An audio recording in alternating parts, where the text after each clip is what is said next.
Ce qui est assez rare aussi, c'est d'avoir nos clients qui témoignent avec nous sur leur succès.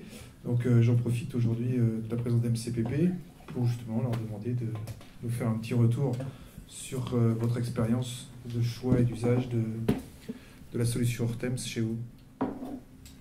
Donc j'accueille Frédéric Gaborio et je leur remercie par avance pour cette intervention. Merci. Bonjour à tous. Donc Frédéric Gaborio, MCPP France. Alors moi je suis planificateur sur le site de Tifauge en Vendée. Je ne vais pas vous faire la même présentation que mon collègue ce matin, même si ça va ressembler un petit peu. MCP France, filiale de MCC, Mitsubishi Chemical Corporate, 42 000 salariés dans le monde, 20 milliards de chiffre d'affaires. MCPP France, alors voilà, nous fabriquons des granulés. C'est pas très sexy, on voit pas trop à quoi ça sert, mais bon, des granulés qui servent à différentes applications. On va voir un peu plus tard. Voilà nos différentes implantations dans le monde pour le site MCPP. MCPP, c'est 1000 salariés avec plusieurs sites en Europe. Le site de Tifauge qui est ici en Vendée, le principal site de production pour la partie européenne. Après, des sites R&D, etc., des bureaux de vente. Pour le site de Tifauge, 2 ateliers de production distincts, donc 2 planificateurs, 14 lignes de prod pour une capacité de production de 40 000 tonnes à peu près. Et un labo R&D aussi. Au niveau des applications, principalement celle de gauche pour l'automobile, toutes les pièces intérieures, les couvercles d'airbag, les dépôts au niveau du tableau de bord, aussi des câbles pour l'automobile, pour l'électroménager, pour le bâtiment, et le dernier, tout ce qui est construction avec du profilé, différents profilés, des joints de fenêtres, du tuyau, électricité, pas mal de choses. Et puis des choses aussi plus exotiques. Là, vous voyez des exemples de ce que l'on livre toujours avec nos petits granulés. Nous, on va formuler une matière plastique qui va être compoundée, qui va être faite sous forme de granulés. Ce sont nos clients qui vont extruder des profilés ou qui vont injecter des petites pièces, comme là pour de l'électricité, là sur une pièce automobile aussi, là, du câble, des couvercles d'airbag, etc. On voit des profilés de volets, mais des semelles de chaussures, des accessoires de piscine, des jeux, et différentes choses d'électroménager, des soft touch, des choses de ce style. On va voir après notre magnifique planning. Flamboyant en parlait tout à l'heure, il se moquait un petit peu. Il a peut-être exagéré, il ne faisait pas 3 bancs de mur, il en faisait au moins 2, mais c'est vrai qu'il faisait à peu près toute la hauteur. C'est à peu près ça, non, mais c'est tout à fait ça. C'est à force de raconter. Ouais, tout ça. Mais non, il était vraiment énorme, c'est vrai qu'il était gigantesque. Et au fil des années, il avait tendance à s'agrandir quand même, puisque l'activité étant de plus en plus importante, nous arrivions parfois jusqu'à 12 semaines de délai. Et malgré ce qu'a dit mon collègue ce matin, c'est pas 500 fiches, on a dépassé les 900 fiches au planning. Donc 900 fiches au planning, on se rend vite compte que quand il y a un problème sur une machine, un problème humain, de disponibilité d'opérateurs, de livraison de matières premières, enfin tout ce qui peut arriver, production normale, ça fait beaucoup de fiches à bouger, et rien que de le mettre à jour au quotidien, c'était très long. Alors, les modifications pour des urgences, il fallait qu'elles soient urgentes. Je devais passer entre 2 et 3 heures par jour à le mettre à jour, tous les jours. Bon, je ne vais pas faire le final tout de suite, mais avec Hortems, ça doit passer quelques secondes à minutes, c'est très très rapide. Donc il y avait un fort besoin pour la modification de ce planning. Je ne sais pas si on le voit après. Voilà, il est en bas, il est magnifique. Il n'est pas entier, il a manqué des morceaux. Il n'est pas très très chargé, là, j'ai souvenir d'avoir plus chargé que ça. Chaque fiche étant imprimée via SAP, notre ERP. chaque fiche étant une ligne de commande qui, une fois transformée, nous donnait un ordre de fabrication. Chaque machine, donc une machine de production, donc commençait un petit peu plus tôt, elle suivait tout son cycle ici, et un peu plus loin, elle repartait par en bas, etc.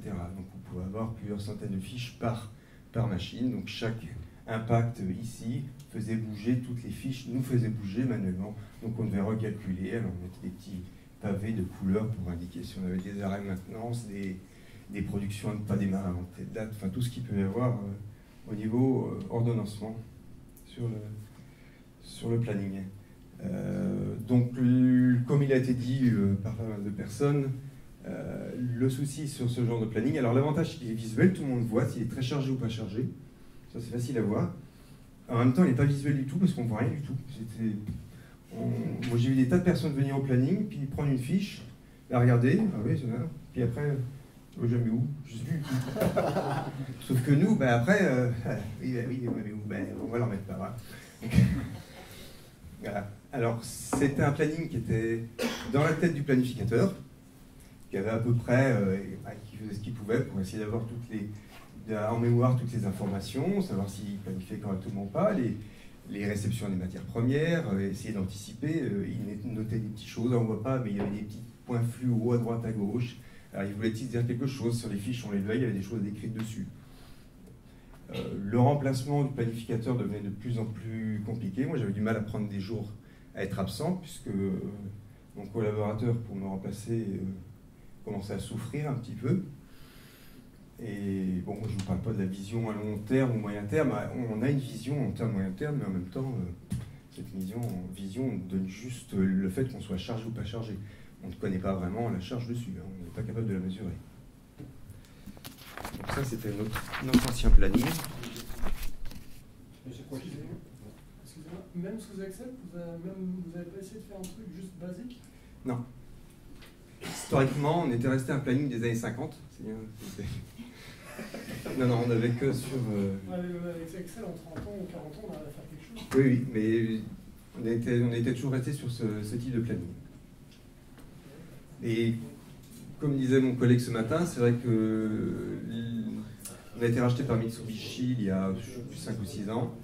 Ils étaient très satisfaits de ce genre de planning. Pour eux, c'était quelque chose de bien.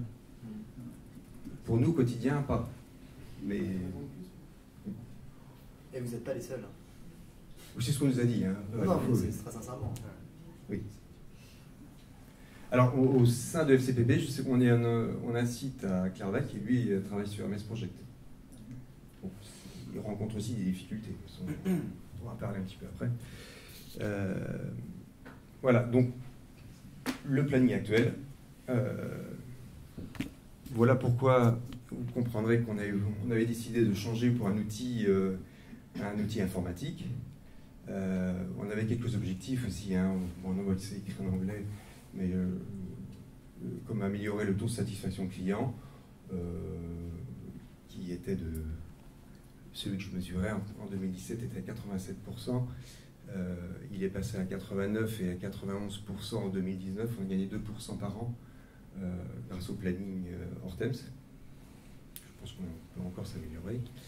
On voulait aussi optimiser les changements. On voit bien que là, les changements, on optimisait assez peu. On faisait ce qu'on pouvait. On travaillait de façon empirique. Hein. Les commandes tombaient, c'était du quotidien. On travaillait à la commande. Donc, on peut recevoir énormément de commandes à jour, très peu les jours suivants. Donc, une fois que le planning est bien rempli, les nouvelles commandes qui arrivent, celles qui arrivent en dernier, elles n'ont pas trop leur place dans le planning. Donc, on fait ce qu'on peut. Donc, c'est ce qu'on disait tout à l'heure. Le degré d'urgence, c'est celui qui écrit le plus fort. Améliorer la productivité. C'est vrai que pas facile. La notion de productivité n'est pas évidente avec ce genre de planning. Diminuer les ruptures de matières premières, ça c'est un point qui était important. Ce planning n'étant forcément pas connecté avec le RP. Ce qu'on devait faire pour remettre à jour, c'est qu'on devait rentrer dans SAP pour chaque OF pour corriger les dates. Alors s'il y a 30 OF, ça va bien. S'il y a 900 OF, en fait on ne fait pas. Donc on ne fait pas ou on fait mal. On fait les plus urgents et les autres, on faisait ce qu'on pouvait. Donc ça obligeait mon collègue à la supply chain de beaucoup d'imagination pour arriver à nous livrer les matières en temps et en heure. Peut-être monter un peu les stocks. Entre autres. Aussi, tout à fait. Une petite sécurité un petit peu partout. Au planning aussi, une grosse sécurité, hein, pour être sûr de livrer tout le monde. Et un côté, on voulait aussi un côté plus convivial avec un nouveau planning informatique, puisque là, c'est convivial et pas à la fois. C'est convivial, tout le monde est capable de venir devant, tout le monde est capable de lire ce qu'il y a à fabriquer, c'est facile, mais il n'y a pas grand monde qui était capable de l'utiliser, en fait, ce planning. Donc voilà, on voulait un planning plus convivial. J'avais noté aussi flexible et réactif. Flexible, il était tout sauf flexible, on l'a dit auparavant. Réactif, bien évidemment que non. Et on avait dans l'optique de réduire les temps de cycle, les temps de changement. Chez nous, ça c'est surtout, on l'a surtout fait avec des, comment on peut dire ça, des augmentations de séries. C'est-à-dire qu'on fait des regroupements. Nous, on ne cherche pas à réduire la taille des séries, on cherche à augmenter la taille des séries. Nos temps de nettoyage entre chaque série sont très importants et impactent beaucoup la productivité de l'atelier. Donc on voulait un outil qui nous aide à regrouper selon nos critères, selon des critères des contraintes d'ordonnancement. C'est ce qu'on demandait à Hortems. On voulait un planning donc informatisé qui était interfacé avec SAP, forcément, puisque c'était surtout pas le cas auparavant. Voilà pour les objectifs.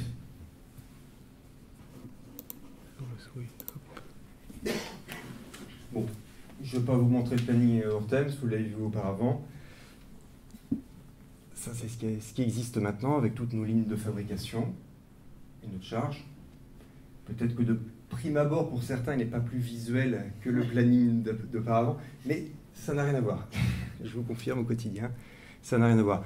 Juste, alors j'ai réutilisé des transparents, des slides qui avaient été créés, qui avaient été faits pour des présentations une fois que Hortems a été lancé. C'était pour montrer un petit peu l'équipe. Donc c'était une équipe assez réduite avec des personnes de production, des personnes de l'IT et de supply chain. C'était une équipe somme toute assez réduite. Nous avons démarré donc mai 2017, le kick-off mai 2017 et le go live d'Hortems qui a été fait en février ou tout début mars, je crois, tout début mars 2018. Voilà, là c'était un slide qui expliquait un petit peu au reste de l'entreprise, mais presque un petit peu ce qui avait été fait. Donc après, pourquoi pas m'en servir là? C'est en fait ce qui nous a aidé à travailler avec Hortems, c'est qu'on a tout expliqué notre fonctionnement actuel. Comme ça a été dit auparavant, le planning était dans la tête de deux planificateurs. Pas facile de les remplacer. C'est-à-dire qu'on a à peu près tout dans notre tête. Alors quand on nous a demandé, eh bien, il faut tout mettre sur un fichier informatique, on a fait, ça on ne sait pas faire. Hein. Donc